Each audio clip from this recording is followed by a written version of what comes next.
a colleague of mine at UCLA, and Alex Wally at UC Merced. This is not really. This is the real title of the paper. I made up a fake title of the paper for the conference. It's not really about Native Americans, but Native Americans are going to play an important role, potentially. We're interested in, we want to see whether they do, in 5 million settler choices by all the Germans, Swedes, Norwegians, Irish that were settling the western frontier from 1860 to 1910. And maybe at the end of today, I'll know more about whether, maybe there's a really important question to be asked that's really important for Native Americans and Native American history. Maybe I'll know more about that later. I'm not sure yet. So really the focus of the paper is just on the settlement of the American frontier. And so we think of the settlement of the American frontier as this sort of unique experience, unique human experience in that it's by its sheer vastness and the fact that it was actually mostly settled. So obviously Canada had a huge frontier and still has a huge frontier, in fact. But Canada is too cold. So most of Canadian frontier land, no one really ever wanted to move there. Whereas in the US, the vast majority of frontier land was actually settled. There's other places that had huge frontiers in their history, like Brazil and Argentina. But for the most part, land was allocated in very sort of non-egalitarian ways to large landholders. And so the frontier was just settled in a very, very different manner there. And so what we have, our sort of starting point in this project, is we have every settlement decision ever made. Well, that's not true. Every transaction ever made from public into private hands. So we don't observe secondary market land transactions. We don't observe a person buying land from another person. But we observe every single instance in US history where a piece of land transacted from the federal domain or the public domain into private domain, and we can locate these grants. They're called grants or patent. We can locate them at an unprecedentedly at a very fine level. So this is a map. You'll recognize this. This is a map of the United States. What this is purple land was never in the public domain, because the United States, well, Texas is special. Don't ask me about Texas. Texas is weird. And then the other is the 13 original colonies. Well, they were just, the United States didn't exist yet when they were states. And so that was never in the federal domain. Everything else was at one point, whatever color that is, sand color. So this color here, that's now the Rocky Mountains. Everything else was at some point sand color and then was transacted into private hands over time. And obviously then there's, so the other big residual that you have in there is Indian reservations today. This is what a patent looked like. So a patent is a piece of paper that tells you the act. The act is incredibly important, and there's a lot of variation in the types of acts under which land was granted. And these acts came with very different stipulations. So for the longest part of US history, everything was just cash sale. So you could buy however much land you wanted at a fixed price, but no one really ever wanted to buy that because the price was always too high. And then there were sort of starting in the 1840s, 1850s, these laws under which land was passed into private hands started changing, and the most famous one was the Homestead Act in 1862. The yellow area tells you, actually let me skip that, that's not so important. The orange part is the size of the tract. So Homestead was typically 160 acres for the most part. Then later on there were some extensions to that in the data. Basically, as you got into worse land, the efficient scale of farming became larger. So in, I think, 1901, they had the Extended Homestead Act, where a homestead became 320. But from 1862 until 1901 or 1904, it was basically 160. Then we have the name of the person. We don't know anything about the person. we can link records to the 1880 US Census, which is the only US Census that is fully available. So you can just download a giant whack of data, and that's every person in 1880. But it's pretty hard. You get like linkage rates of like 20%. But you can try to do some stuff. So for instance, there's some name matching algorithms where you can try to infer the country of origin of these people, and that actually seems to we're getting sort of maps that look sensical. And then we know when you got the piece of land, and we can locate you very, very exactly. So most economic history in the US is done at the county level. There's 2,000 US counties for the US as a whole, 3,000 US counties for the US as a whole. We do townships, and we have about 60,000 townships, and that's minus all the purple stuff. So that's more than 30 times finer, and we could go another 36 times finer than that if we wanted to, but we'd run out of computing power in the way that we're going to do the empirics. Township is fine enough for us. And so we have about 5.5 million patents, which cover 50% of the United States. The data comes from the General Land Office, and it's been digitized by the Bureau of Land Management, and so we just scraped it. Townships are sort of a very nice, I'm going to show you some maps which are going to sort of drive that point home, that it's sort of a nice unit of observation to do things at. It's sort of much finer than county, but not so fine that you go crazy. And yeah, I don't really know what that bullet means. That's just words. Timing. I don't know. These are the main ways in which land got allocated. Cash sales, military warrants, so this is veterans getting land, and various permutations of the Homestead Act. One thing that for us is going to be, and it's going to take me, I'm sort of going to saddle the Native American stuff at the end on top of what I show you up to then. So our first focus is really on how different forms of land granting evolved over time. And so the Homestead Act came around in 1862, so obviously there was no homesteaded land before then, but this is just a map of, this is basically you looking at the frontier. And you're you're among the first 100 people that get to see this in the world. Because this is like the second conference I'm presenting this at, and no one's ever been able to show this before. So we've never actually known where the frontier is. This is literally the frontier. So this is share of land settled under cash sale and under homestead, which together is pretty much all the land settled at the township level over time. So this is 1830, 1840, 1850, 1860. By 1860, you're sort of deep into the Midwest, sort of at the edge. You're about to enter Nebraska, Kansas, Oklahoma. Oklahoma is Indian territory at this point. Texas is sort of out of the picture, and that's the Dakotas up there. So this is Michigan, Minnesota, Wisconsin up there. And then the Homestead Act kicks in, and you can kind of see that. So there's a little bit of homesteading going on about 5 years after the Homestead Act passed. And then the Homestead Act is sort of going to move in sync with the cash sale. One thing that's sort of interesting that is kind of novel is that homestead and cash sales kept co-evolving. And so what we see in the data is that a lot of people took both. So they got 160 acres for free, and then they got cash sales in addition to form a larger farm. But there's also a lot of people who forewent a homestead.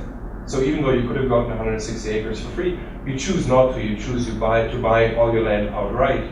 And the reason is that you then have zero contractual obligations. So you buy the land, it belongs to you in fee simple, you can do whatever you want to do. With the Homestead Act, you had to live on it and improve the land for 5 years. And so it's a certain risk if you buy a homestead, if you get a homestead, combine it with some land that you bought, but then 5 years later, the land granting agent in charge tells you that you didn't improve the land, and you can't actually take ownership of the land if it's combined with the farm that you own. It's sort of, that's a certain risk that you take. So I think we think the data seems to suggest that mattered, and a lot of people actually forewent 163 acres. Here you're starting to see Indian territory being taken out of Indian hands. So there's people settling on Indian territory. At some point, Indian territory is basically split in half. The entire western half is given to settlers, and only the eastern half is Native American at this point. And now we're in 1920 and close to the end of the data. And in 1930, 1940, not that much else happens. And basically, this is the white area is the area that you saw in the earlier map, still being pink. That's just the Rocky Mountains, and no one settles there. All right.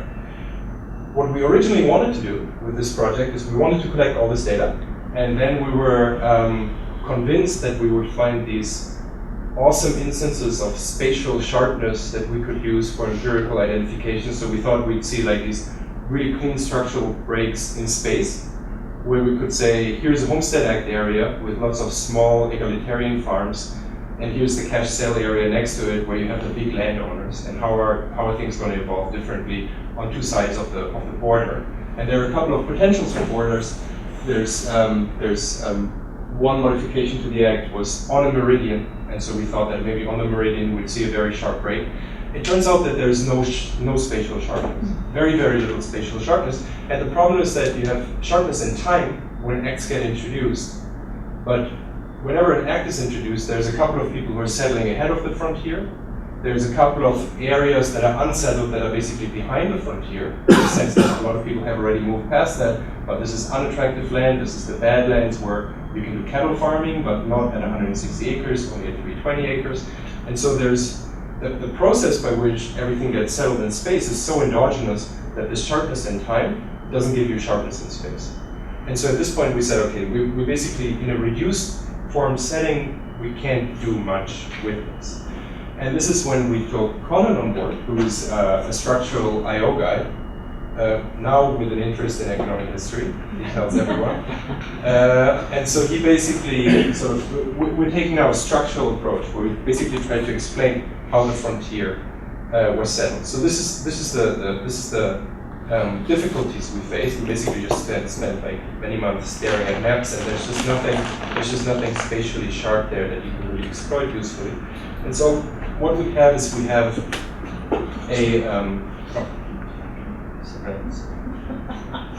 let's say that deep down. So we have a model where settlers make continuous discrete choices. So they make a choice of their optimal farm size. If your optimal farm size is above 160, that's going to mean that you're going to have to purchase cash sale land in addition to the Homestead Act. If the Homestead Act is even around yet, so you also make settlement decisions before 1862, and then you make a discrete location choice, which is basically a township. This combination of continuous discrete choice, when you aggregate that up from the individual to the township, that is basically the frontier, okay? And then within this frontier, within this model of the frontier, we're going to be able to do counterfactual analysis. So we're going to be able to ask questions such as, how would the frontier have evolved in the absence of various immigration waves?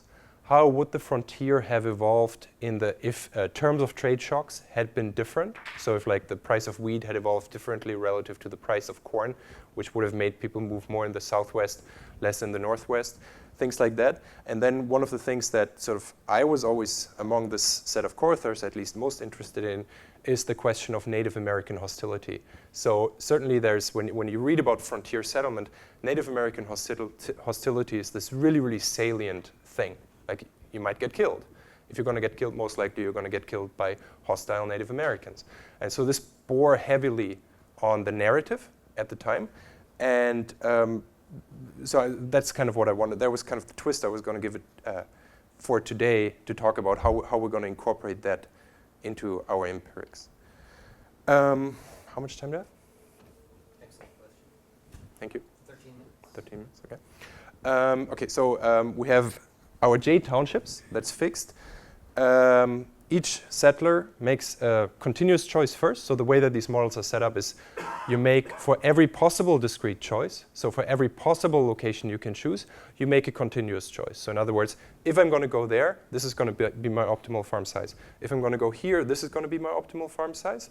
And then you have all these choices, and within them, you pick the best. And that's your discrete choice. And then you compare it to the outside option, which is, I'm just going to stay in New York or Baltimore, and I'm going to revisit this decision next year, which is I'm not on the frontier this year.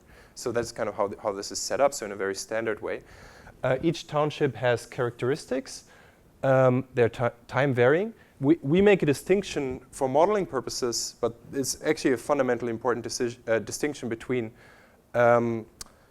characteristics that determine productivity and characteristics that determine market access.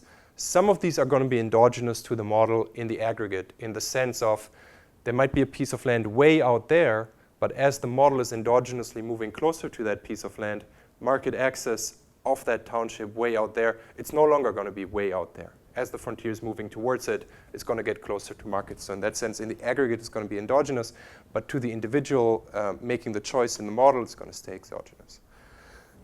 This is farm output. I is farmer I. We never actually do any empirics at level I. We do all the empirics at level J. So everything gets aggregated up to level J, which is the township, in time T. They produce... I don't have a clicker.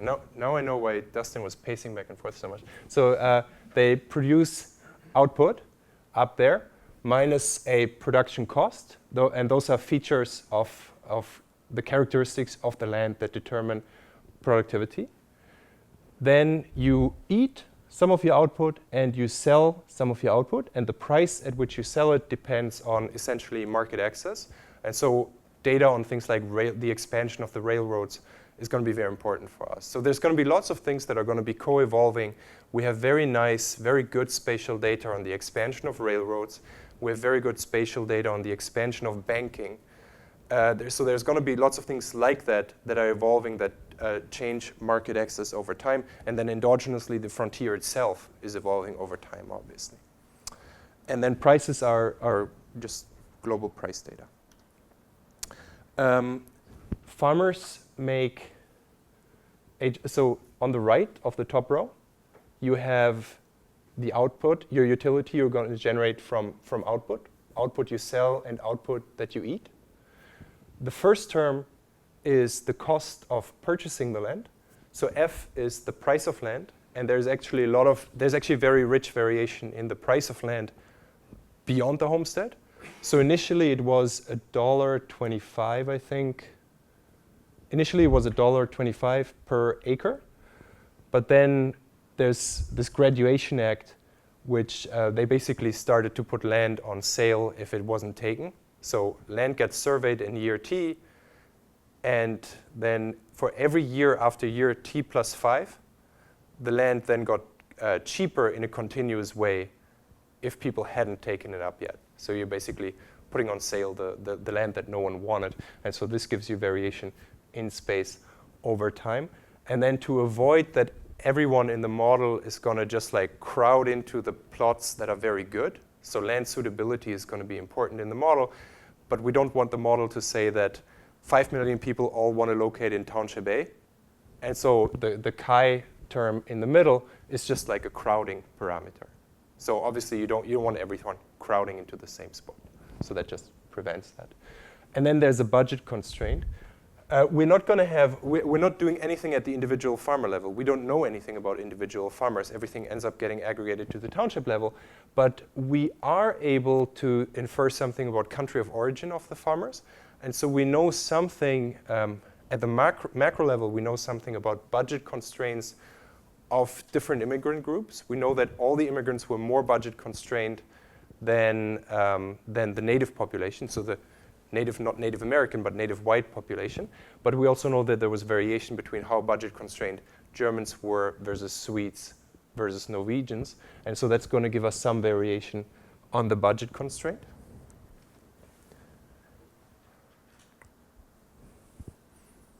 In the interest of time, you basically have a settlement probability at the individual level. That is, well, this is my utility if individual I, settle in Township J in year T. That's all my other potential settlement choices. And this is I don't choose. I stay home in Baltimore or New York. So this is no different from how we model, these like decisions of do I buy a Toyota today or an Audi today or cornflakes of one brand versus another. It's really like it's the same model. When you aggregate it up, the probabilities, you get land shares settled. So that's the capital L, so that's the share settled. And when you aggregate up the ideal choices of farm size, you get the LJT superbar. So that's the upper bar. That's the average farm size in Township J in year T. And so this basically is the frontier. Okay. So what the model does is it models the frontier. And then what we can do is we can turn off or move around ingredients to the model.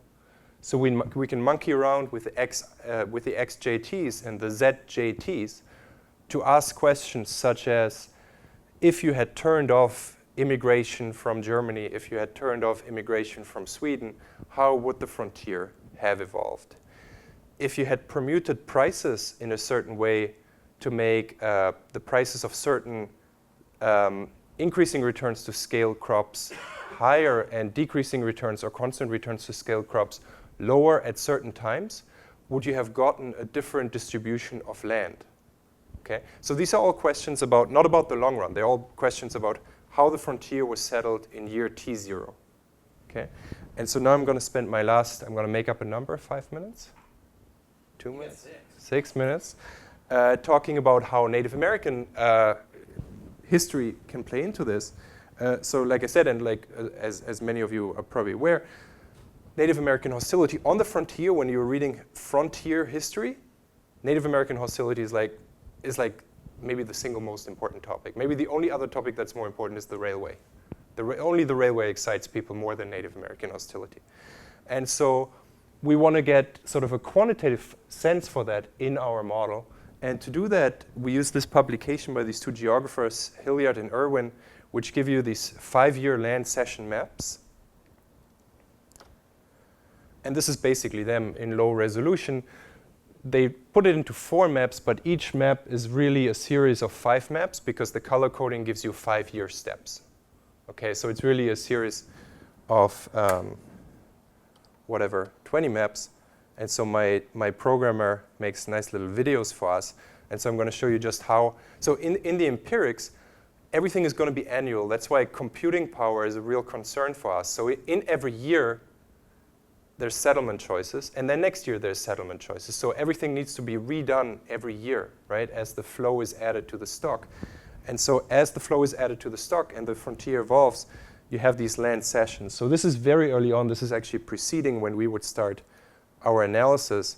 But this is how in the data set, Native American territories are shrinking over time.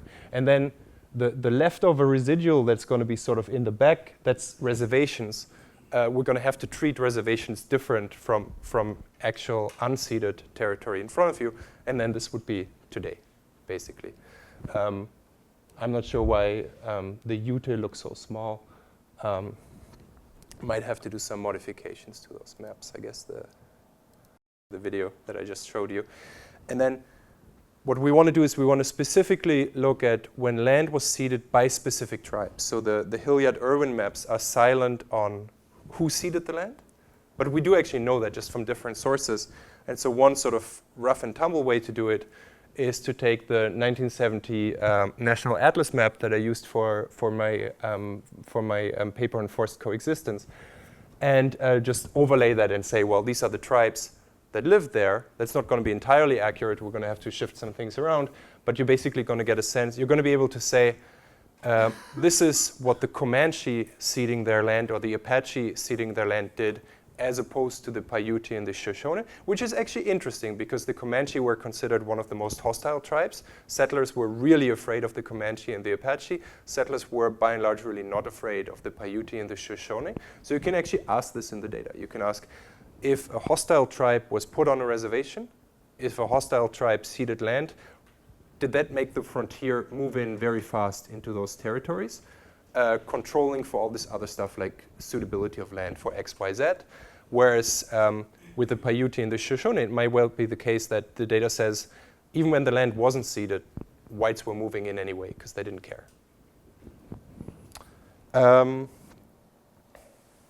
Yeah, and so this is all a whole bunch of data sources on where we can get sort of measures of the warlikeness of different tribes and bands.